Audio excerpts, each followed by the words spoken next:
पग पर है संग तुम्हारे। अन्नदाता लहू किसानों का बन के पसीना सींचता है धरती का सीना। मेहनत का तेरी हक दिलवाने, नई तकनीक नई खोज बताने। पशुधन को गुणवान बनाना, पौध सुरक्षा को सिखलाना, खेती के सब गुर समझाने, भारत का सरताज बनाने। आठों पहर है संग तुम्हारे। अन्नदाता अन्नदाता। नमस्कार, आप सभी का स्वागत है अन्नदाता कार्यक्रम में। आपके साथ मैं हूं सोनाली सिंह। हमारे देश के किसान जन का पोषक है, वह श्रम का देवता है, अन्नदाता है। उसमें ही भारत की आत्मा निवास करती है। ऐसे ही किसानों की प्रगति के लिए हम खेती बाड़ी से जुड़ी हुई बहुत सी नई लाभकारी जानकारियां हर रोज सुबह लेकर आते हैं। तो चलिए कार्यक्रम शुरू करने से पहले देखते हैं क्या है आज के अन्नदाता में। कम पानी में बेर की बागवानी से कमा रहे अच्छी आय, किसान से मुलाकात।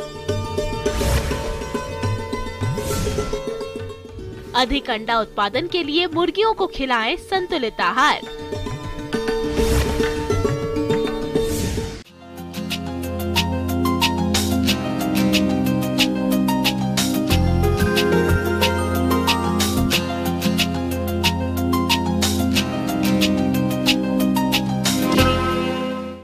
अपने राज्य में पानी की कमी के चलते बहुत से किसान खेती नहीं कर पाते हैं और ऐसे में किसानों को अपना जीवन यापन करना काफी मुश्किल हो जाता है।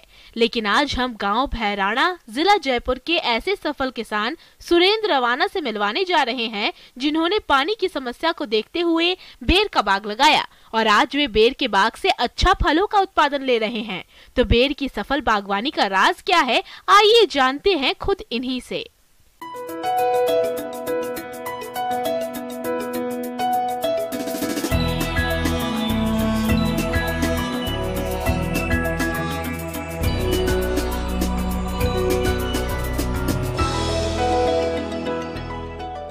राज्य के शुष्क क्षेत्रों में बेर की बागवानी किसानों के लिए वरदान साबित हो रही है, क्योंकि कम पानी और कम खर्च में किसान बेर की बागवानी करके अच्छी आय कमा रहे हैं।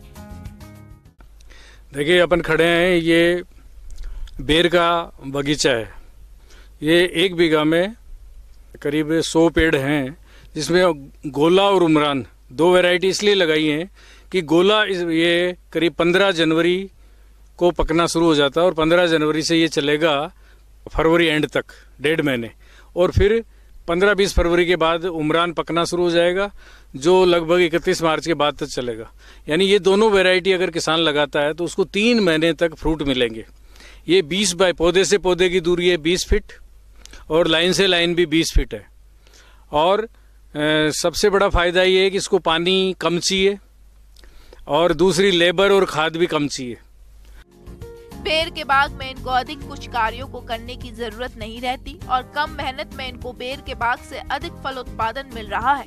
फलों के उत्पादन के साथ ही किसान बेर के पौधों की पत्तियों को अपने पशुओं को खिलाने के काम में लेते हैं। बेर के फलों की तुड़ाई के बाद बेर के पौधों की कटाई छटाई करनी पड़ती है। ये किसान अप्रैल मई के महीने में बेर के पौधों की कटाई छटाई करते हैं। कटाई छटाई करने से बेर के बाग से गुणवत्ता युक्त अधिक फलों का उत्पादन मिलता है। और जैसे इस फार्म पर हमारे भेड़ और बकरी हैं, अभी 31 मार्च के बाद अप्रैल एंड या मई में इसको 2-2, 3-3 फीट पे छांक देंगे और ये चारा बकरियों के काम आ जाएगा। और उसके बाद ये जगह करीब करीब अगस्त सितंबर तक खाली रहेगी। उसके बाद इनमें फुटान आएगी। तो किसान भाई चाहें तो इसके अंदर बरसात वाले मौसम में कोई भी अनाज है, सब्जी है, वो भी ले सकते हैं। बेर के बाग में ये किसान ड्रिप के द्वारा सिंचाई करते हैं, जिससे कम पानी में अधिक एरिया में आसानी से सिंचाई हो जाती है। और अभी जो ये सेकंड ईयर है इनकी, पहली साल जब बेर आए थे, पहले 1 साल में ही तो फ्रूट आ गए और पहली साल आए एक पेड़ पे 25 किलो। इस बार एवरेज एक पेड़ पे आएंगे एवरेज 50 किलो, तीसरे साल आएंगे एवरेज 75 किलो और चौथी साल इसमें फुल फ्रूट आएंगे 100 किलो के लगभग एवरेज एक पेड़ पे। तो इस तरह से किसान भाई कम लागत में, कम पानी में, कम खाद में और इसका फ्रूट के बाद चारा भी ले सकता है, तो इसमें बहुत फायदा है। राजस्थान के क्षेत्र को देखते हुए, मरुस्थल एरिया को देखते हुए बेर की इसके अलावा भी और वैरायटी है। किसान 5-7 वैरायटी में से कोई सी भी लगाना चाहे बेर अवश्य लगाए। अगर फिर भी किसी किसान के अगर बीच में कोई जगह कम पड़ रही है तो ये मेड़ के ऊपर भी एक लाइन इसकी लगा सकते हैं।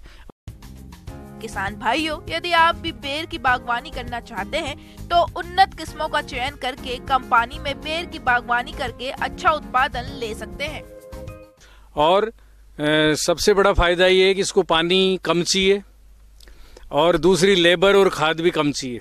राजस्थान के क्षेत्र को देखते हुए, मरुस्थल एरिया को देखते हुए कम लागत में, कम पानी में, कम खाद में और इसका फ्रूट के बाद चारा भी ले सकता है, तो इसमें बहुत फायदा है। किसान भाइयों, अब लेते हैं एक छोटा सा ब्रेक।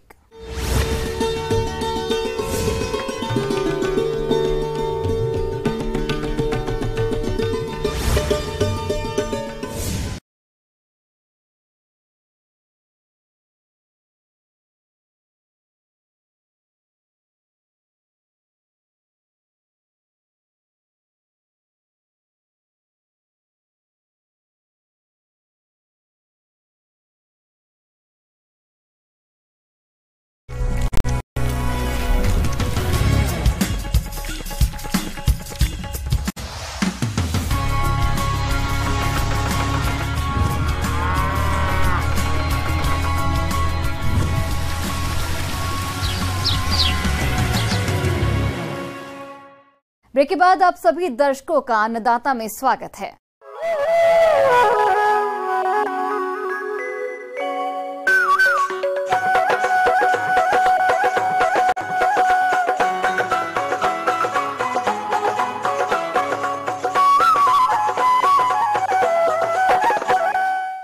हमारे प्रदेश के अनेक मुर्गी पालक भाई अंडा उत्पादन के लिए लेयर मुर्गियों का पालन करते हैं, लेकिन वे इनके आहार प्रबंधन पर कोई विशेष ध्यान नहीं दे पाते, जिसकी वजह से लागत अधिक लगती है और अंडों का उत्पादन कम होता है। तो आप अपनी लेयर मुर्गियों के लिए संतुलित आहार प्रबंधन कैसे करें, इसके बारे में जानकारी दे रहे हैं डॉक्टर आरपी नेमा।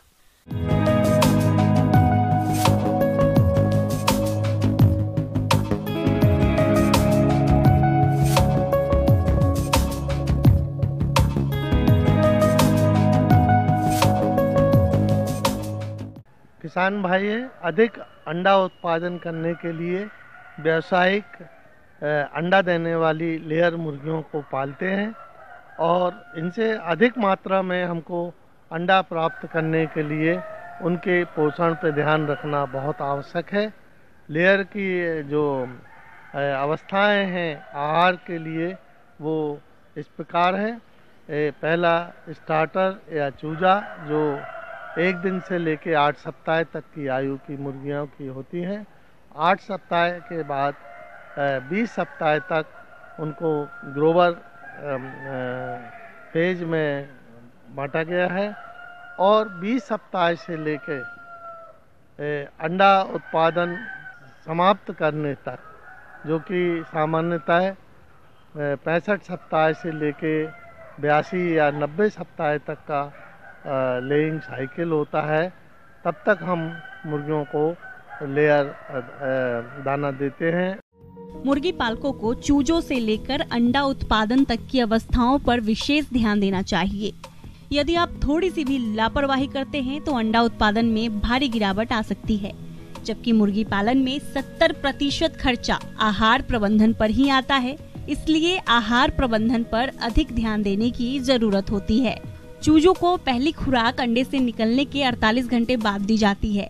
स्टार्टर चूजों के लिए जो दाने में प्रोटीन की मात्रा है वो 20 से 22% तक होना चाहिए और ग्रोवर में जो है 16% और लेयर में 16 से 18% होना चाहिए। ऊर्जा की आवश्यकता भी बहुत महत्वपूर्ण है।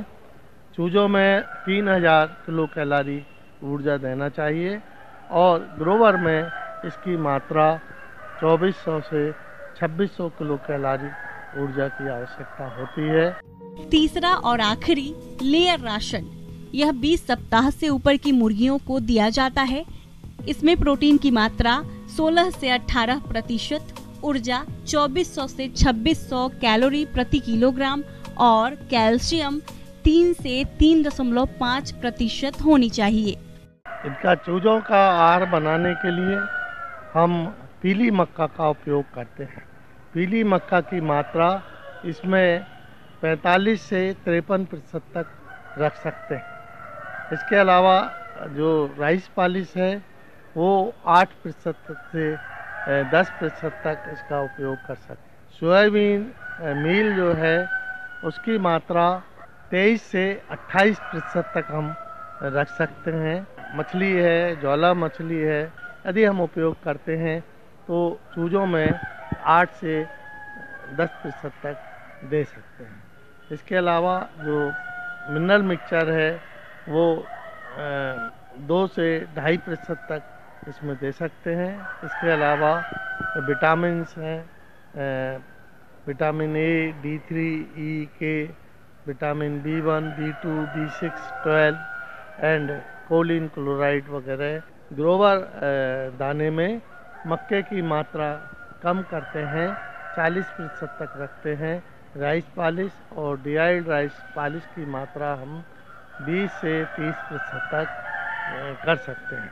और सोयाबीन जो है उसकी मात्रा 18 से 22% तक ग्रोवर मैश में रख सकते हैं।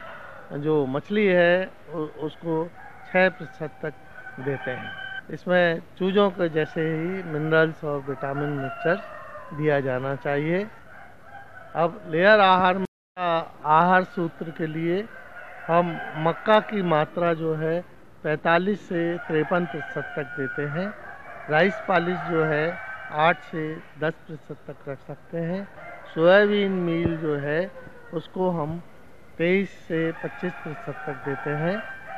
यदि ज्वाला फिश का उपयोग करते हैं तो वो 6 से 7% दे सकते हैं।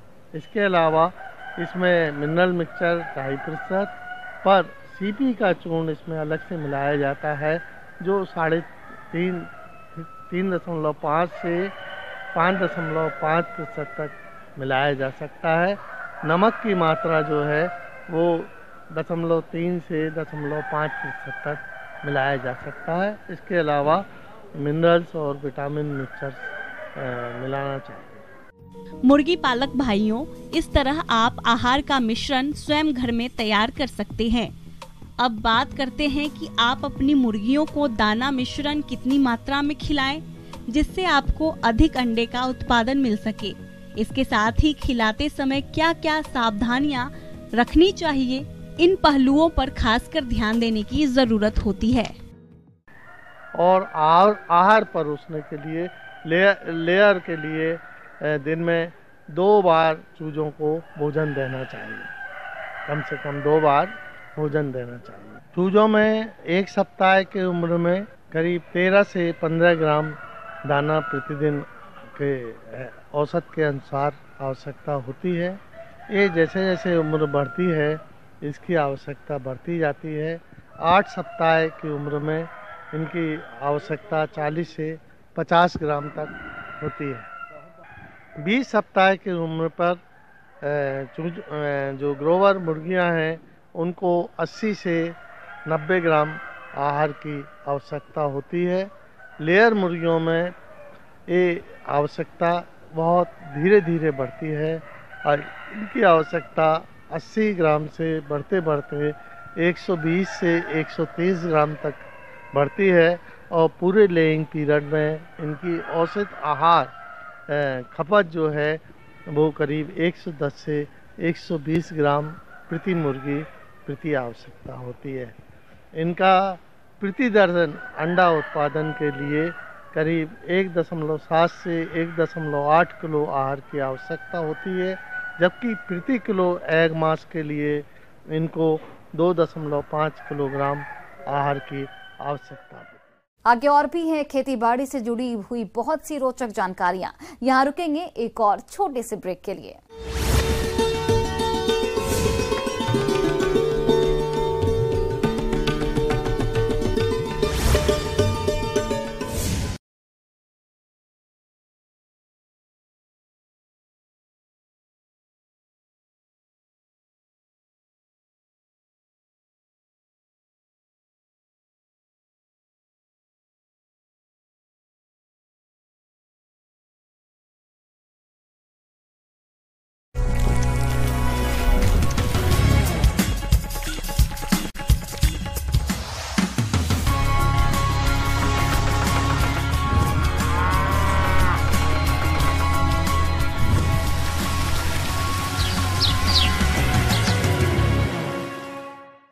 ब्रेक के बाद एक बार फिर से आप सभी दर्शकों का अन्नदाता कार्यक्रम में बहुत बहुत स्वागत है।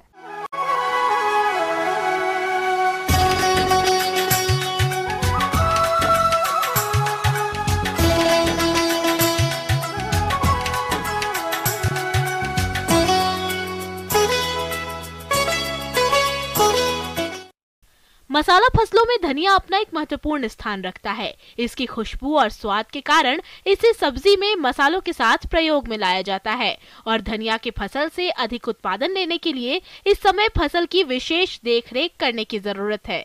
तो किसान इस समय फसल में कौन कौन से जरूरी कार्यों को करें, इसके बारे में जानकारी दे रहे हैं विषय विशेषज्ञ डॉक्टर बृजकिशोर प्रजापति।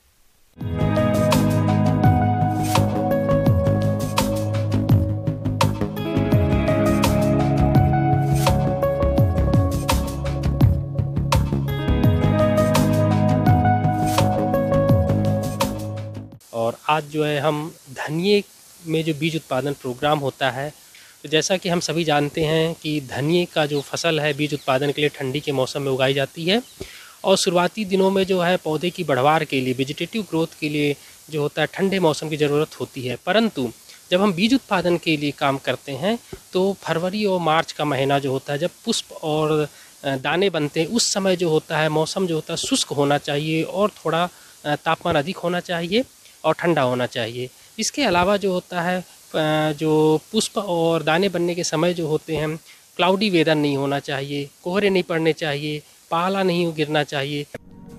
किसान भाइयों, धनिया की फसल से अच्छा उत्पादन प्राप्त करने के लिए फसल को पाले के प्रकोप से बचाना तो जरूरी होता ही है, साथ ही साथ सिंचाई प्रबंधन पर भी ध्यान देने की जरूरत होती है। तो आप कैसे करें इन जरूरी कार्यों को, इसकी जानकारी कुछ इस प्रकार से है। अब जो है हम सिंचाई के बारे में आपको बताना चाहेंगे। किसान मित्रों, जो धनिये की फसल होती है, निश्चित रूप से जो सिंचाई होती है वह इस बात पर निर्भर करती है कि आपकी धनिये की फसल किस जलवायु में उगाई गई है, वहाँ की भूमि किस प्रकार की है, हल्की भूमि है या भारी भूमि है, धनिये की किस्म कैसी है, कम अवधि की है या अधिक अवधि की है। तो सामान्यतः जो होता है, अगर धनिये की फसल जो होती है भारी भूमि में अगर उगाई जाती है तो 3 से 4 जो है हमें सिंचाई करनी होती है, और अगर हल्की भूमि में उगाई गई है तो 6 से 7 सिंचाई की आवश्यकता पड़ती है। और इस सिंचाई को हम इस तरीके से जान सकते हैं कि पहली सिंचाई जो है हम 30 दिनों में करें, उसके बाद 60 दिनों में करें, फिर 80 दिनों में करें और फिर 100 दिनों में अगर हम करते हैं तो निश्चित रूप से हमें अधिक लाभ प्राप्त होगा। किसान भाइयों, धनिया की फसल को कीट और रोग अधिक नुकसान पहुंचाते हैं, जिसकी वजह से फसल के उत्पादन में भारी कमी आ जाती है। इसलिए आप इनकी पहचान कर नियंत्रण के लिए क्या करें, आइए जानते हैं। अब हम किसान मित्रों जो है कीट और बीमारियों के बारे में चर्चा करना चाहेंगे। तो धनिये में जो मुख्य रूप से जो है एफिड कीट जो होता है, माहू जो होता है, जिसको हम रस चूसक कीट भी बोलते हैं, ये बहुत तेजी से देखने को मिल रहा है। इस कीट में आप देखेंगे कि जो निम्फ और प्रौढ़ कीट होते हैं, है ना, वो जो होती हैं पत्तियां जो होती हैं, पुष्प होते हैं और जो फली होती है उसके रस को चूसते रहते हैं। और मुख्य रूप से ये पुष्प कलिका पे इसका प्रभाव, अटैक जो होता है बहुत तेज़ी से होता है। इतना ज़्यादा इनका अटैक होता है कि उसमें हनी ड्यू जो होता है सिक्रीशन होता है, जिसके कारण दूसरे अन्य जो हानिकारक कवक होते हैं उस पर बढ़वार कर जाते हैं, ग्रो कर जाते हैं और इसके कारण जो है उत्पादकता में निश्चित रूप से कमी आ जाती है।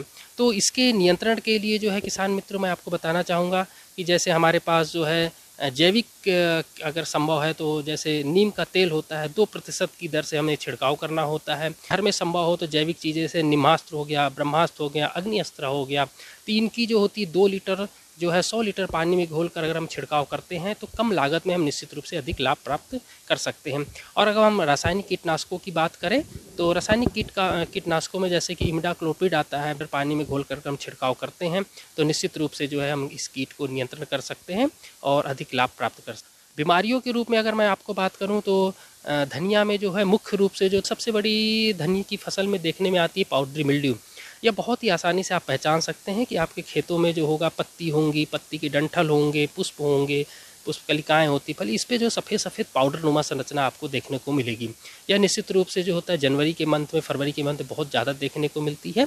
तो इस समय आपको जो है किसान मित्रों संभव हो तो घुलनशील सल्फर की जो होती 2 ग्राम मात्रा को जो है आप प्रति लीटर पानी में लेकर छिड़काव करें, या सल्फर डस्ट जो होता है 30 mm का जो सीव होता है उससे छानकर जो होता है 10 kg प्रति एकड़ की दर से आपको छिड़काव करना है। या मिथाइल डाइनो कैप जो होता है, फंजीसाइड जो होता है, जिसकी आप 1 ग्राम प्रति लीटर पानी में 0.1% की दर से आपको छिड़काव करना है। और निश्चित रूप से अगर हमारे द्वारा बताई गई जानकारी को अगर किसान मित्र आपके द्वारा अपनाई जाती है तो हमें अधिक से अधिक बीज उत्पादन धनिया में प्राप्त होगा।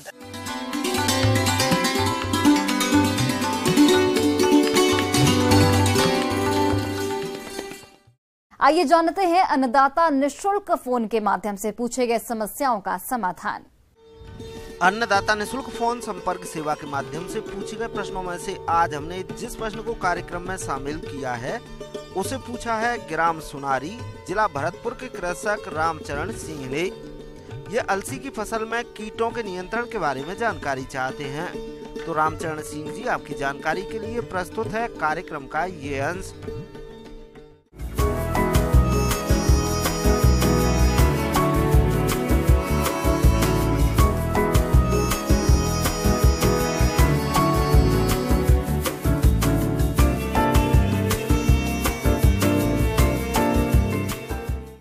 किसान भाई नमस्कार। अलसी जो तिलहनी फसल है, चूंकि रबी मौसम का ये फसल है और इस फसल में जो लगने वाले कीड़े हैं, बुआई से लेकर के जब तक पौधा हरा होता है उस समय तक कई तरह के कीटों का आक्रमण होता है। पुष्पन होने लगता है तो पुष्प कलियों में अंतरी भाग को खा जाता है वो पिल्लू, जिसके चलते वो जो कली है फूल नहीं बन पाता है।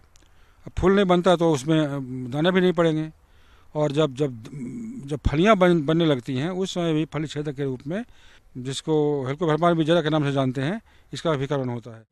इस कीट की लटे या सुंडी भी बहुभक्षी होती है, जो कि पौधों के फूलों को खाती है और बाद में फलियां बनने के बाद फलियों में गोलाकार छेद कर अंदर घुस जाती है और उसके शरीर का आधा भाग बाहर रहता है। इस तरह यह कीट फलियों में बन रहे दानों को खाकर नुकसान पहुंचाती है। इसकी रोकथाम के लिए फूल आने के तुरंत बाद कार्टप हाइड्रोक्लोराइड 2 ग्राम प्रति लीटर पानी में घोलकर छिड़काव करें। फिर जब और पौधा और आगे बढ़ता है तो लाही का प्रकोप भी इसमें होता है। लाही जो कीड़ा है वो सूक्ष्म कीट है जो कि झुंड में समूह में रहता है और समूह में रहते हुए पौधों के पत्तियों से, पुष्पकलियों से के रस को चूस करके भारी मात्रा में नुकसान करते हैं। तो ऐसे ही पौधा कमजोर पड़ जाता है। रस चूसक कीट जैसे मोइला, हरातेला, सफेद मक्खी आदि सभी रस चूसक कीटों के निम्फ तथा व्यसक दोनों ही पौधों के कोमल भागों, फूल पत्तियों से रस चूसते हैं, जिससे पौधों की बढ़वार रुक जाती है, पत्तियां मुरझा जाती है तथा पीली पड़ जाती है। अधिक आक्रमण होने पर तो पत्तियां गिर भी जाती है। रस चूसने वाले कीट जैसे माहू और थ्रिप्स का प्रकोप दिखे, इमिडाक्लोप्रिड 1 मिलीलीटर दवा को 3 लीटर पानी में मिलाकर स्प्रे करें। और ऐसा करके अपने अलसी को हानिकारक कीटों से होने वाले नुकसान को बचा सकते हैं और भरपूर उपज ले सकते हैं। हाँ, ध्यान रहे कि जब कीड़ा का आक्रमण हो तभी कीटनाशक का प्रयोग करना है, अन्यथा जरूरत नहीं है। अगर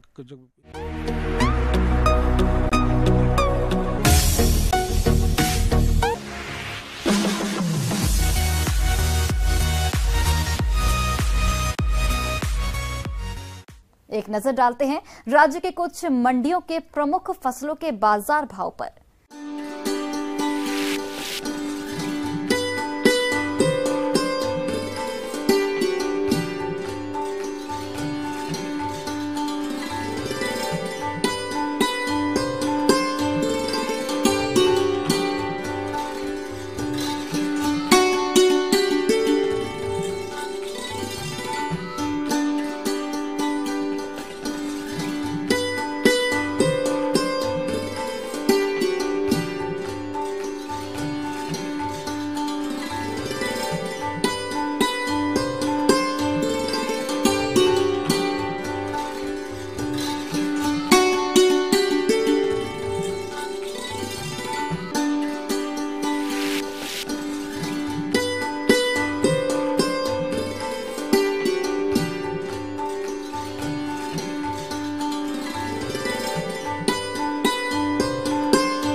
किसान भाइयों, कृषि संबंधित समस्या या सुझावों के लिए आप हमें इस पते पर संपर्क कर सकते हैं। प्रोड्यूसर अन्नदाता, news 18 Rajasthan, Ramoji film city, Hyderabad 501512। साथ ही आप हमें ईमेल भी कर सकते हैं। हमारा ईमेल आईडी है p18annadattarajasthan@news18.com। इसके अतिरिक्त आप हमें निःशुल्क हेल्पलाइन नंबर 18008892 पर सोमवार से शनिवार सुबह 10 से शाम 4 बजे के बीच संपर्क कर सकते हैं। अब समय हो रहा है आपसे विदा लेने का। कल फिर से आपसे मुलाकात होगी कृषि से जुड़ी महत्वपूर्ण जानकारियों के